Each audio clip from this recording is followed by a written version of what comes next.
started out wanting to start a company because I understood at this, early 30s that what I had been this whole time was an entrepreneur. And I just thought I was weird. So I do really say that it was like coming out for the second time. And I wanted to be a founder. And in doing so, I started researching all types of things. Started meeting other founders and noticing that, this was like 2012 and 13, noticing that a lot of the women, a lot of the people of color had not even been in a room with an investor or had anybody respond to them. And it just really started with this idea of, what if there was someone who responded to them? Okay, so this is Backstage Capital. I started this fund. Oh, okay, I'm doing the wrong thing. I forgot. I had already in my mind said I could do that because it was on brand. Okay, here we go. All right, so that's a picture of me, in case this is not enough for you. Okay. I set out to raise capital to do this, to invest in women, people of color, and LGBT founders specifically, because that is what I am and was.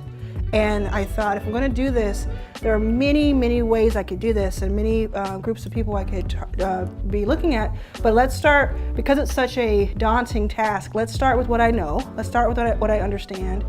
And those three things are what a lot of other people were not understanding. So let's start there. And then I'm happy to say that that's expanding more and more. 2.5 years after I had the idea, had been pounding the pavement. You may have heard the homeless thing. I had been homeless for a lot of different times in my life.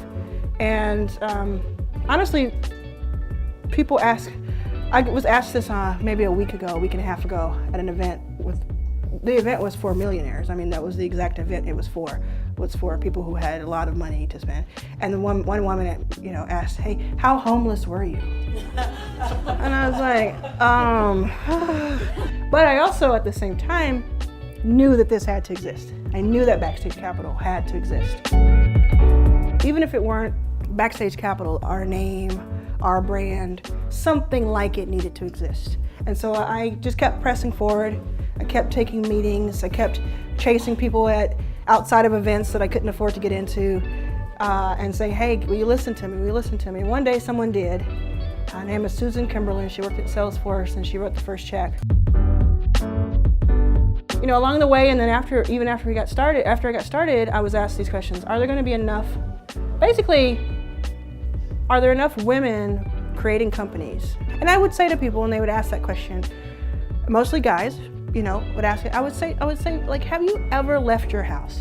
Have you ever been anywhere ever? Because we are like half the population, give or take. You really think that all of the innovation, intelligence, and wherewithal and creativity is just on the guy side? Like, I really said a whole bunch of stuff. I really said, their pushback was, I'm not seeing it. I haven't seen it. Well, where's the woman that's had the $1 billion exit? And this is the crew I talked about, like the most diverse crew in venture capital. Oh, and I'll say to this room too, if you find a more diverse crew page or team page online, just send it to me. I will send you $1,000. It cannot be Photoshopped though, smart people. But yeah, this is also why I do what I do. And that's it. And this is how you find me on Twitter. ArlanWasHere, that's an L, okay? And Instagram, please. Say hi and I'll yell at you, I'm there. And it's like an interactive thing. It's so cool. It's like, it is free. It's free. That's it.